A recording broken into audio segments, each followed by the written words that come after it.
Thank you very much, Keisha. And yes, I'm very excited to be participating in this year's African Union Housing Conference, which is held here in Egypt at the same time as the COP27, which is very similar with a very similar theme, the green future of affordable housing. What a beautiful theme it is for this year's AUHF conference.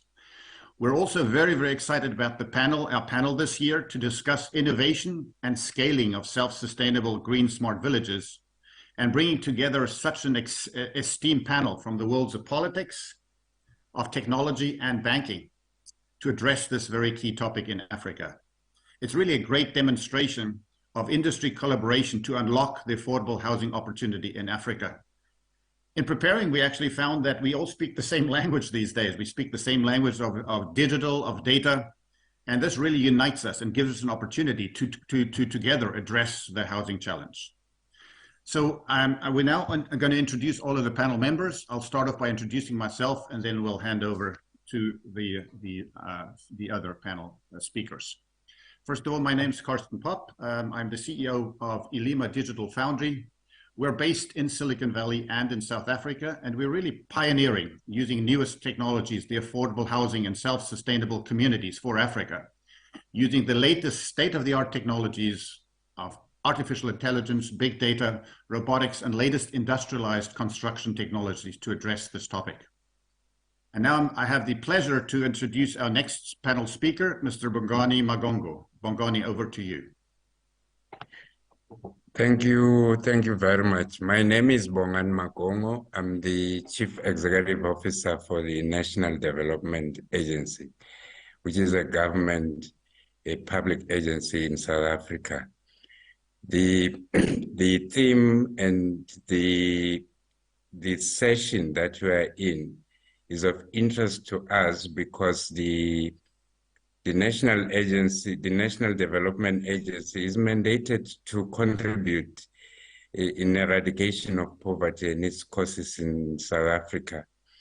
And the reason that we exist is to look at how we can fund sustainable projects that create income and jobs for poor communities, and inclusive of that is the capacity and the capabilities of these poor communities to create for themselves sustainable income. And therefore, when we look at the theme of this year, it becomes a much more useful vehicle to mobilize investment that can sustain livelihood and development in these poor communities. Yes, thank you very much, Bongani. And I also have the pleasure to introduce Mr. Marius Marais, CEO of FNB Home Loans. Over to you, Marius. Thanks, Karsten. Yes, I'm a family man. I've got 7 kids, and I'm often reminded about the sustainability of the planet. And remember that kids nowadays have a lot more access to information. So they have quite a hectic discussion with me all the time. So I've been in affordable housing. I actually started that in FNB many years ago.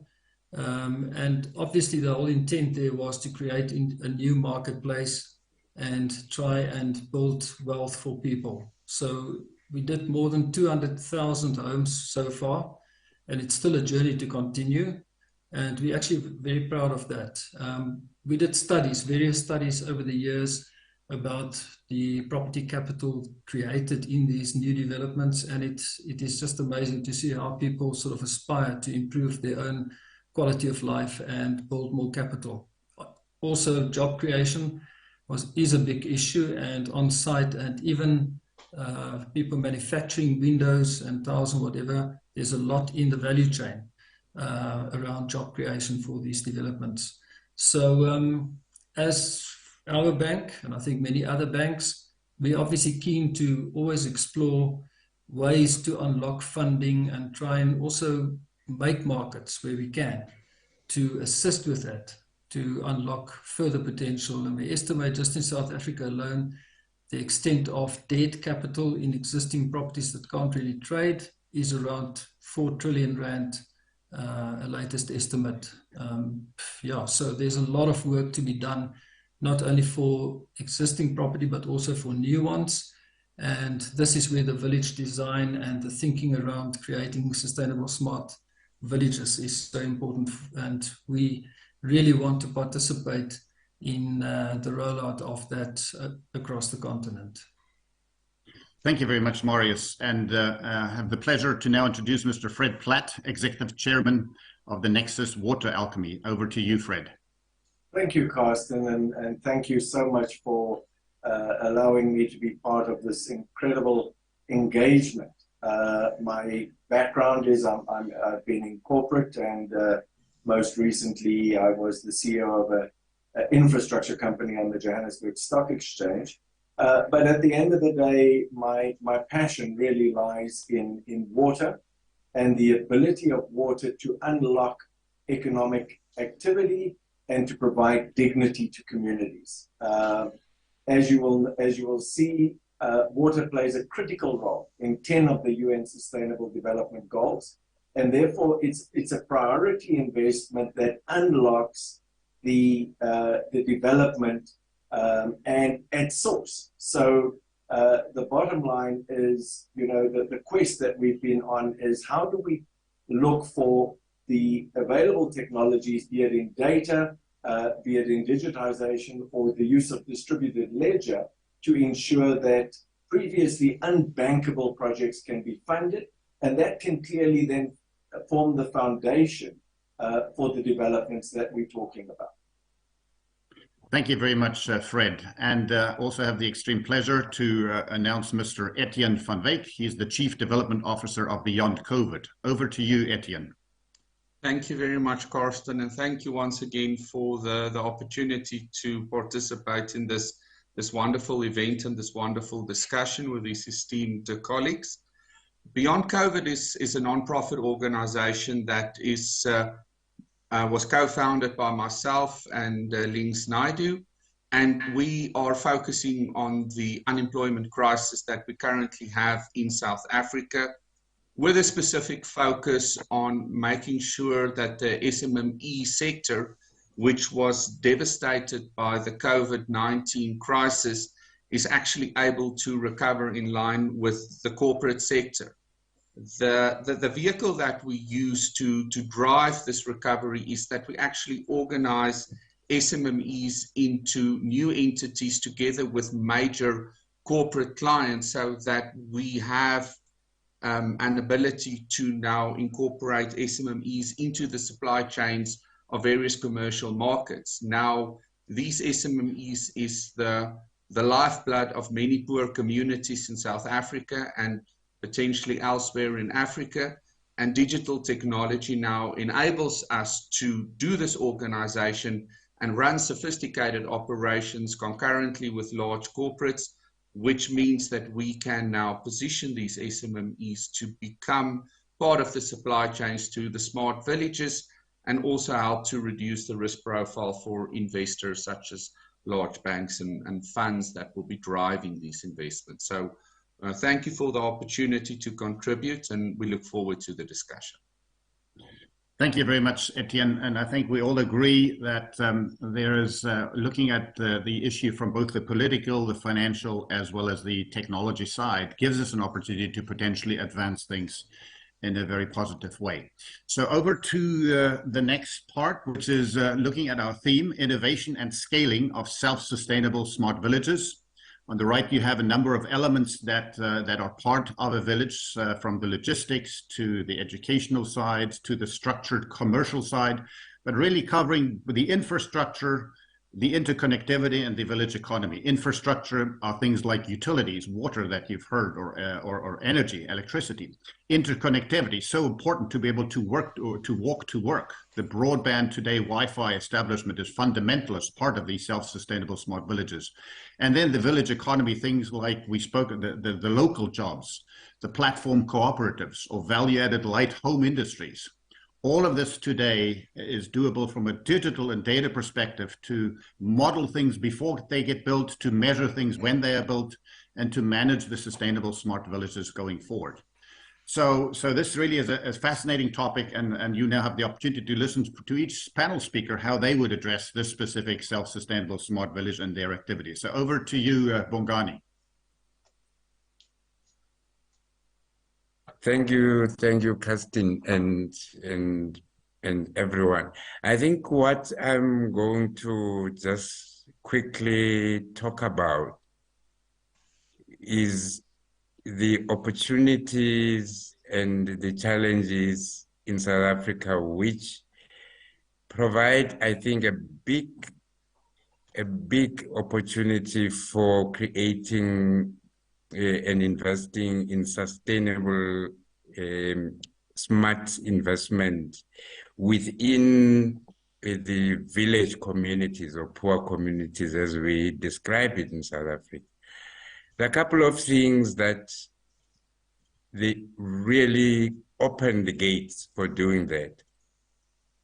One, South Africa has a very high unemployment rate, which is mainly made of young people. That's the people that are below the age of 35.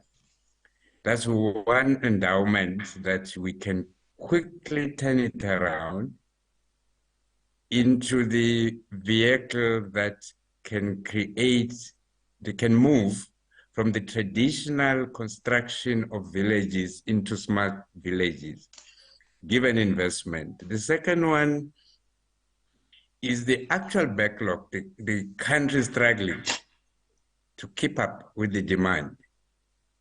And for the country to deal with the high demand, we need data technology and innovation, and move away from the traditional design of a community and structures that are in the community, including the actual outlook of the infrastructure. And partly we have a huge problem of access, just access to food, access to water, access to a number of things, which all of them, in order for us to deal with that, we need to shift. We need to shift from planning based on what we see, but plan based on what information available that can assist communities to make the right decision,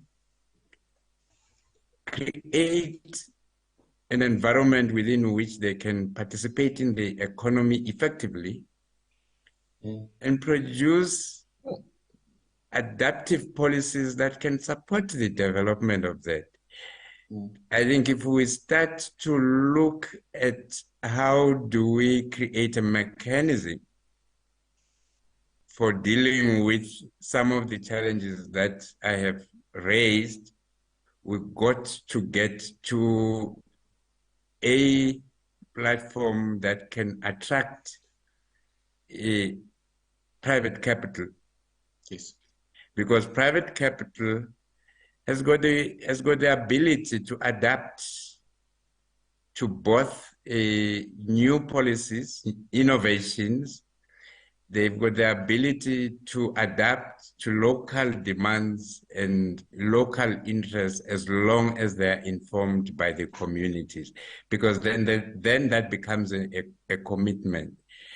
Investing in construction, more especially low-cost housing schemes,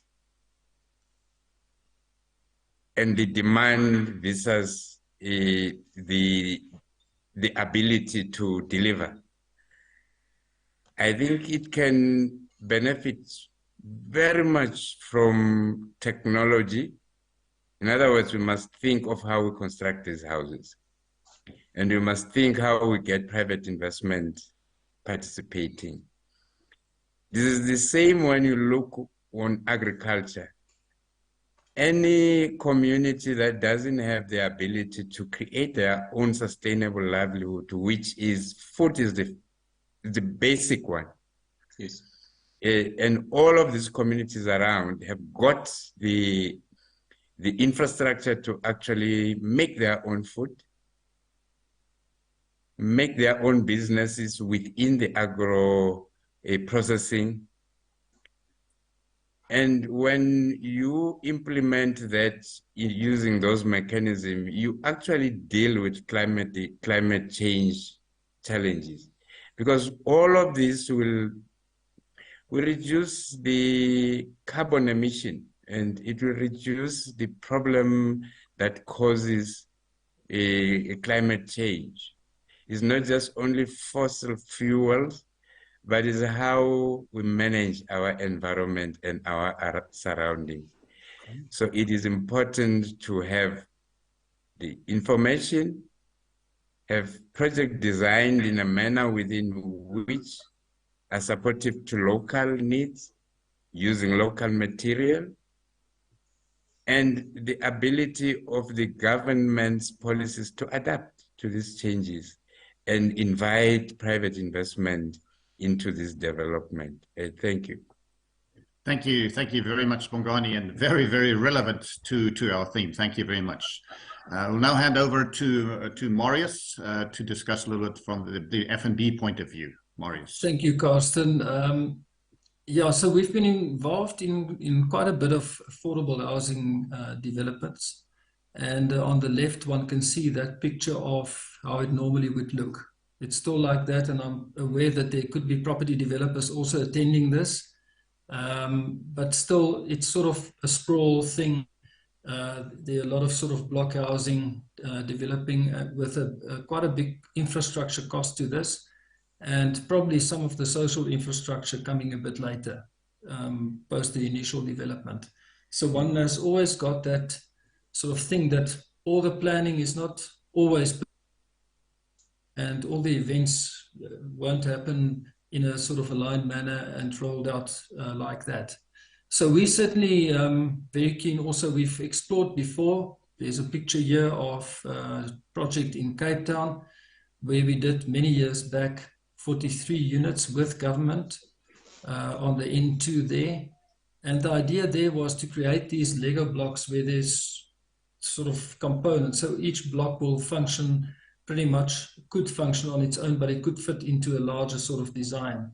And we think that that could be quite nice. And particularly, Karsten, as you also showed in your thinking of creating villages by configuring them in an optimal way, taking into account all the sustainability attributes. I think that's kind of the critical thing for us. And also making sure digital connection, the social sort of design working, that you have kind of blocks where things connect. People can connect quite easily, walk to work, all that kind of stuff. So we absolutely aligned with that. We tried it, it was quite a success. And I think certainly for us, we're very keen to explore further and push, particularly with the higher cost of land, the higher cost of infrastructure, always the sort of urban sprawl taking place the whole time, more traffic, more roads needed, all that kind of stuff, to make it a bit more sort of condensed but efficient, that people want to live there. Thank you. Yeah, thank you, Marius. And as Marius said, you know, moving from a traditional to innovative village design, really taking the community input, as Bongani said, the community input. And today's with digital technologies, you can really have the community co-create and co-own the communities in a more modern, innovative way that village design can be done. So very fascinating and great again how the digital world and data world helps us to move forward together. So with that, I'll hand over to Fred. As Fred said, water is obviously a fundamental need. Without water, you know, nothing is really doable. So over to you, Fred. Thank you, Karsten. And just to add in with what everybody, the panel members have said, you know, up till now, the sustainability really is a critical component of development. What we're seeing at the moment is rapid urbanization, which is driven in a unstructured manner due to, in many cases, and one of the biggest causes of rapid urbanization is a lack of water and proper sustainable development. So the other point that Karsten raised earlier in this discussion and really underpins our philosophy is that when you look at a project, we often look at it from an engineering perspective, the hard engineering, the design, the technology, who's going to do it. But a development and any project has two other components that are critical. The one being the financial engineering, and who's going to pay for it, and how are you going to pay for it, and how do you make it sustainable?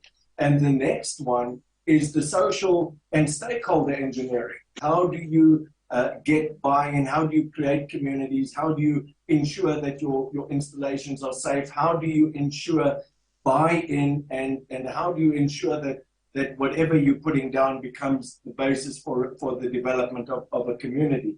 Now, historically, water has been the economic enabler. So people settle along rivers, cities that were born around rivers, and communities were established around wells where people would meet and talk and engage around what needs to be done. So for us, water was critical. We spent quite a bit of time in the legislative framework. So we spend a lot of time trying to get the legislative framework within South Africa aligned, and we believe that there's policy certainty now. There's also an understanding of the regulatory framework, and then we need a contracting framework within which we can lodge this.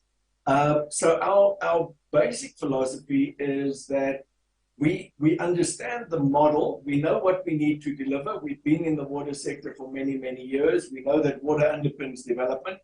But we also know that just in South Africa, there's R1 trillion worth of backlog in terms of infrastructure. And why is it there, and what can we do? So we spent time just going globally and saying, what is available? What allows us to think differently? What allows us to unlock these opportunities by just using technology? Now, Africa is known for its ability to leapfrog development phases through the use of technology. And that became the core of our thinking within the project. So basically what we look and what you're seeing here is the need to create a market. Now, we have some clever bankers on the call, so they'll correct me when I'm wrong, but there's three components that are required at the end of the day, and Bongani spoke about attracting private capital. So when you attract private capital, it's important that there's a single point of truth. That we're dealing, if we want to create a market, there's a single point of truth. We all agree on one set of information. The second thing is we need to have a governance framework in which all the stakeholders have faith in that framework. And then we've got to provide transparency so that private capital can see and follow these transactions. And at the end of the day, we need to make sure there's a secured cash flow against which we can harness private capital. There's no shortage of private capital. There's no shortage of a want of private capital to enter into these developmental areas. The question is, and my belief is that the old models just cannot attract. So in our model, what we look at is we start off and we say we need to have a single point of truth, and that we get from a digitized infrastructure. And there's a lot of data available already that we can draw on. What is not available, we can the ability to digitize and to bring telemetry and the Internet of Things. It's really affordable and easy. We then have a source of data. That source of data becomes the common point of truth on which we can then which can input into a governance framework, and there we use a blockchain or a distributed ledger framework so that it becomes immutable, so that everybody is comfortable that the information is on that. And that then leads into the ability to provide transparency, but also feeds into the ability to run digital and smart contracts. And that then allows us to put these projects onto our digital project finance. So the wheel is really a self-sustaining wheel in which we say, whatever we do, get all of the data that we have, and that's not only the traditional sources of data. So we're not only talking about the telemetry on the pump and the SCADA system that's running the system or whatever the case may be. It also means that we can integrate data from weather patterns, we can integrate demand dynamics, we can integrate population movements and development, in order to provide a framework that becomes both decision-making, drives decision-making, but at the next point allows for transactions to occur within a framework that the private, makes private capital or attracts private capital into this market. So we're very, very excited about the partnership that we've drafted, the best of breed from all over the world, and we've integrated them in Africa. And we believe that the IP that we're developing in Africa at this point in time will be world-changing IP, which we're looking to license back into the so-called first world. So we're very excited, and we believe that the same model is applicable in any developmental area, although we focus on water because that's what we know. And we would certainly love to engage further with all of the parties around, how practically can we support this dream and this vision that you hold for these smart cities and for the revival of our incredible continent. Absolutely. Thank you. Those are very, very wise words, Fred. And who would be thinking that we're talking about digital water, digital smart contracts around water? And this is exactly where it's going. So the power of data, the power of knowledge, obviously, is tremendously changing here. So thanks a lot for that very passionate overview there, Fred. And over to you, Etienne, to talk a little about the economic integration, how this all works. Thank you very much, Karsten. And I'm very grateful that I'm the last speaker here, because a lot of what we want to discuss has now been positioned by Fred and Bongani, and by Marius. Two of the things that Fred had indicated, which is critical, is that three of the things is that you have a regulatory foundation which is stable and secure. You have a contractual foundation which is stable and secure, and then obviously you have got a single, transparent, reliable version of the truth, where you actually have the truth codified through blockchain and other technologies, which then enables you to attract the private capital. What we do is add another layer on top of the three already mentioned, which is grassroots sponsorship by the community for the development. What we literally mean by that is that whatever large project you are going to put down, whatever large smart city or smart village it is that you are building, is going to have to attract capital, and whoever makes that investment, whether it is visionaries like FNB or other offshore funds that is now coming to the party, they are going to want to have assurance, and they're going to want to have a sense of comfort that there is stability around their investment. And it is very much our position that you cannot say that there's stability around your investment if you don't have the people that physically live around the investment that is on board with your project and on board with your development. That literally means the impoverished communities that is close to or around your development need to have skin in the game of the development. That's number one. Number two, all of the different spheres of government that need to come together around that development also needs to be aligned and needs to be committed to what you are doing in that development. What that actually means is that you've got a large stakeholder group that needs to engage in a strategic dialogue around the development, and they need to be part of the contracting process.